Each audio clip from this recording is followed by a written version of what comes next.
ಎಲ್ರಿಗೂ ನಮಸ್ಕಾರ. ನಾನು ಮೈಕ್ರೋಗ್ರೀನ್ಸ್ನ ಇಷ್ಟೆಲ್ಲ ಬೆಳೆದಿದ್ದೀನಿ, ಯಾರದೇ ಸಪೋರ್ಟ್ ಇಲ್ದಲೆ ನಾನು ಒಬ್ಬಳೇ ಅನ್ನೋದು ತುಂಬಾ ಖುಷಿ ಅಂತ ಅನಿಸುತ್ತೆ. ಹಾಗೆ ಪಾರ್ಟ್ 1 ವಿಡಿಯೋ ಅಂತ ಹಾಕಿರೋದು ಕೋಕೋಪೀಟ್ನ ಬಳಸಿ ನಾವು ಯಾವ ರೀತಿಯಾಗಿ ಮೈಕ್ರೋಗ್ರೀನ್ನ ಬೆಳಿಬೋದು ಅನ್ನೋದು. ಇನ್ನು ಪಾರ್ಟ್ 2 ನಾನು ವಿಡಿಯೋ ಹಾಕ್ತಾ ಇರೋದು ಯಾವುದೇ ರೀತಿಯಾದಂತಹ ಕೋಕೋಪೀಟ್ನ ಬಳಸ್ದಲೇ ಹಾಗೆ ಸಾಯಿಲ್ನು ಕೂಡ ಬಳಸ್ದಲೇ ಯಾವ ರೀತಿ ಬೆಳೆಯೋದು ಅಂತ ನೋಡೋಣ. ಮೈಕ್ರೋಗ್ರೀನ್ ಕೃಷಿಗೆ ಎಲ್ಲರಿಗೂ ಸ್ವಾಗತ. ಮೈಕ್ರೋಗ್ರೀನ್ಸ್ನ ನಾವು ಕೋಕೋಪೀಟ್ನ ಬಳಸಿ ಯಾವ ರೀತಿಯಾಗಿ ಬೆಳಿಬೋದು ಅನ್ನೋದನ್ನು ಕಳೆದ ವಿಡಿಯೋದಲ್ಲಿ ನಾನು ತೋರಿಸಿದ್ದೀನಿ. ಹಾಗೆ ಇವತ್ತು ನಾನು ತೋರಿಸ್ತಾ ಇರೋ ಅಂಥದ್ದು ನಾವು ವಿತೌಟ್ ಕೋಕೋಪೀಟ್ ಅಂದರೆ ವಿತೌಟ್ ಸಾಯಿಲು ಯಾವ ರೀತಿಯಾಗಿ ಮೈಕ್ರೋಗ್ರೀನ್ಸ್ನ ಬೆಳೆಸ್ಬೋದು ಅನ್ನೋದನ್ನು.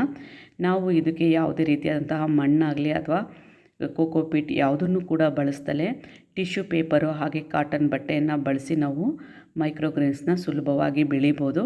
ಸೊ ಹಲವು ವಿಧಾನಗಳಲ್ಲಿ ಮೈಕ್ರೋಗ್ರೀನ್ಸ್ನ ಬೆಳಿಬೋದು, ಅದರಲ್ಲಿ ಇದು ಕೂಡ ಒಂದು. ಸೊ ನನ್ನ ಹತ್ರ ಟಿಶ್ಯೂ ಪೇಪರ್ ಇತ್ತು, ಹಾಗಾಗಿ ಟಿಶ್ಯೂ ಪೇಪರ್ನ ಬಳಸ್ಬಿಟ್ಟು ತೋರಿಸ್ತಾ ಇದ್ದೀನಿ. ಬಟ್ಟೆ ಖಾಲಿ ಆಗಿತ್ತು, ಸಾಮಾನ್ಯವಾಗಿ ನಾನು ಅದನ್ನೇ ಬಳಸ್ತಾ ಇದ್ದೆ. ಖಾಲಿ ಆಗಿದ್ದರಿಂದ ಟಿಶ್ಯೂ ಪೇಪರಲ್ಲಿ ತೋರಿಸ್ತಾ ಇದ್ದೀನಿ. ಸೊ ಈ ರೀತಿಯಾಗಿ 2-3 ಲೇಯರು ದಪ್ಪವಾದಂತಹ ಟಿಶ್ಯೂ ಪೇಪರ್ನ ಇಟ್ಕೊಳ್ಳಬೇಕು. ಏನಕ್ಕಂದರೆ ಅದು ನೀರಿನ ಅಂಶನ ಹಿಡಿದಿಟ್ಕೊಳ್ಳೋವಂತಹ ಸಾಮರ್ಥ್ಯ ಜಾಸ್ತಿ ಇರಬೇಕು. ಹಾಗಾಗಿ ನಾವು ಸ್ವಲ್ಪ ದಪ್ಪ ಇರುವಂತಹ ಟಿಶ್ಯೂ ಪೇಪರ್ನ ಬಳಸಿ ಇನ್ನು ಇದಕ್ಕೆ ಚೆನ್ನಾಗಿ ನಾನು ನೀರು ಸ್ಪ್ರೇ ಮಾಡಬೇಕು. ತೇವಾಂಶ ಚೆನ್ನಾಗಿ ಇರಬೇಕು. ಹಾಗಾಗಿ ಇನ್ನು ತೇವಾಂಶ ಚೆನ್ನಾಗಿ ಆದಮೇಲೆ ನೀಟಾಗಿ ಇದನ್ನು ನಾವು ಯಾವ ಶೇಪಲ್ಲಿ ಬೇಕೋ ಆ ಶೇಪಲ್ಲಿ ಕ್ಲೀನಾಗಿ ಫೋಲ್ಡ್ ಮಾಡಿ ನಮಗೆ ಸೀಡ್ಸ್ನ ಸ್ಪ್ರೆಡ್ ಮಾಡೋಕ್ಕೆ ಈಸಿ ಆಗುತ್ತೆ. ಹಾಗಾಗಿ ಮತ್ತು ನೆಕ್ಸ್ಟ್ ನೀರು ಹಾಕೋಕ್ಕೂ ಕೂಡ ತುಂಬ ಈಸಿ ಆಗುತ್ತೆ. ಹಾಗಾಗಿ ನಾನು ನೀಟಾಗಿ ಇದನ್ನು ಸ್ಪ್ರೆಡ್ ಮಾಡ್ಕೊತಾ ಇದ್ದೀನಿ. ಇನ್ನು ಸೀಡ್ಸ್ ನಾನು ಯಾವುದು ಹಾಕ್ತಾಯಿದ್ದೀನಿ ಅಂತ ಅಂದರೆ ಸಿಯಾ ಸೀಡ್ಸ್ನ ನಾನು ನೆನೆ ಹಾಕಿದ್ದೆ.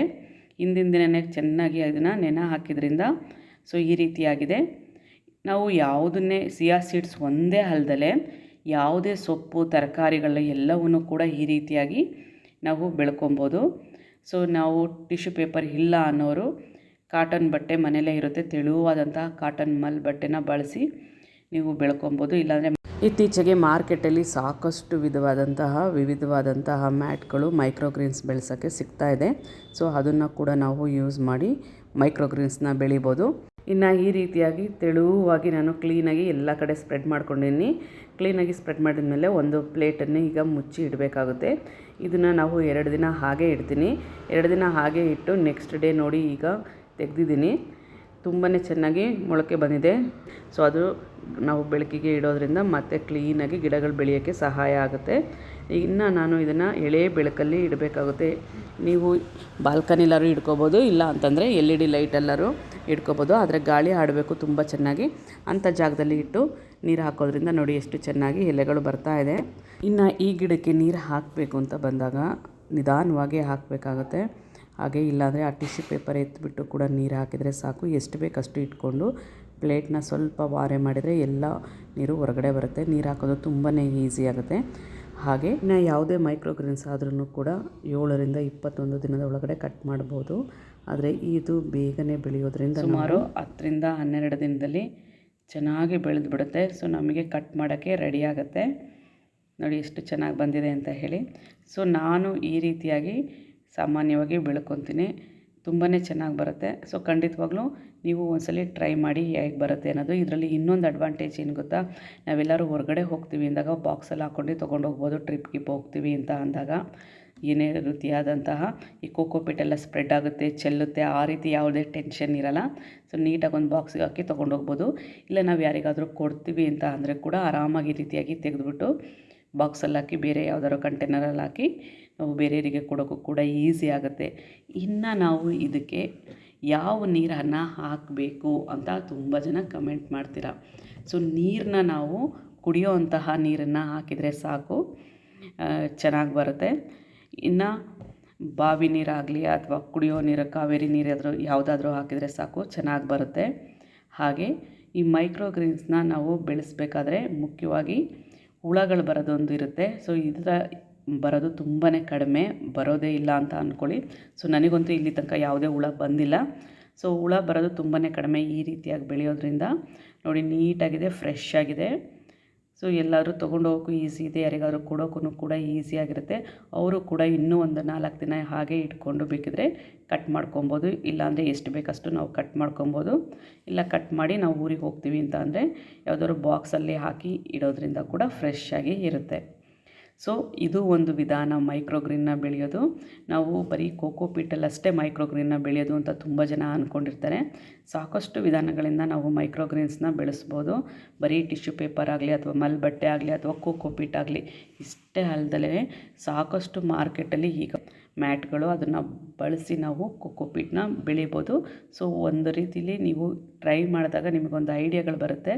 ಸೊ ಯಾವ ರೀತಿಯಾಗಿ ಬೆಳೆಸ್ಬೋದು ಅನ್ನೋದು ಮೇಯ್ನಾಗಿ ನಾವು ಗಮನದಲ್ಲಿ ಇಟ್ಕೊಬೇಕಾಗಿರೋದು ಒಂದು ಅಂತ ಅಂದರೆ ಇದು ಡ್ರೈ ಆಗೋಕ್ಕೆ ಬಿಡಬಾರ್ದು. ಸೀಡ್ಸ್ನ ಅವಾಗವಾಗ ನೀರು ಸ್ಪ್ರೇ ಮಾಡ್ತಾ ಇರಬೇಕು, ಗಾಳಿ ಬೆಳಕು ಒಂದು ಚೆನ್ನಾಗಿ ಕೊಡ್ತಾ ಇರಬೇಕು. ಸೊ ಆಗ ಗಿಡ ತುಂಬಾ ಚೆನ್ನಾಗಿ ಬರುತ್ತೆ. ಟೈಮಿಗೆ ಕರೆಕ್ಟಾಗಿ ನೀರು ಹಾಕ್ತಾಯಿದ್ರೆ ಸಾಕು. ಸೊ ನಿಮಗೆ ಈ ವಿಡಿಯೋ ಎಲ್ಲರಿಗೂ ಇಷ್ಟ ಆಗುತ್ತೆ ಅಂತ ಅಂದ್ಕೊಂಡಿದ್ದೀನಿ. ಸೊ ಹೇಗೆ ಅನ್ನಿಸ್ತು ಅನ್ನೋದನ್ನು ಕಮೆಂಟ್ ಮೂಲಕ ತಿಳಿಸಿ.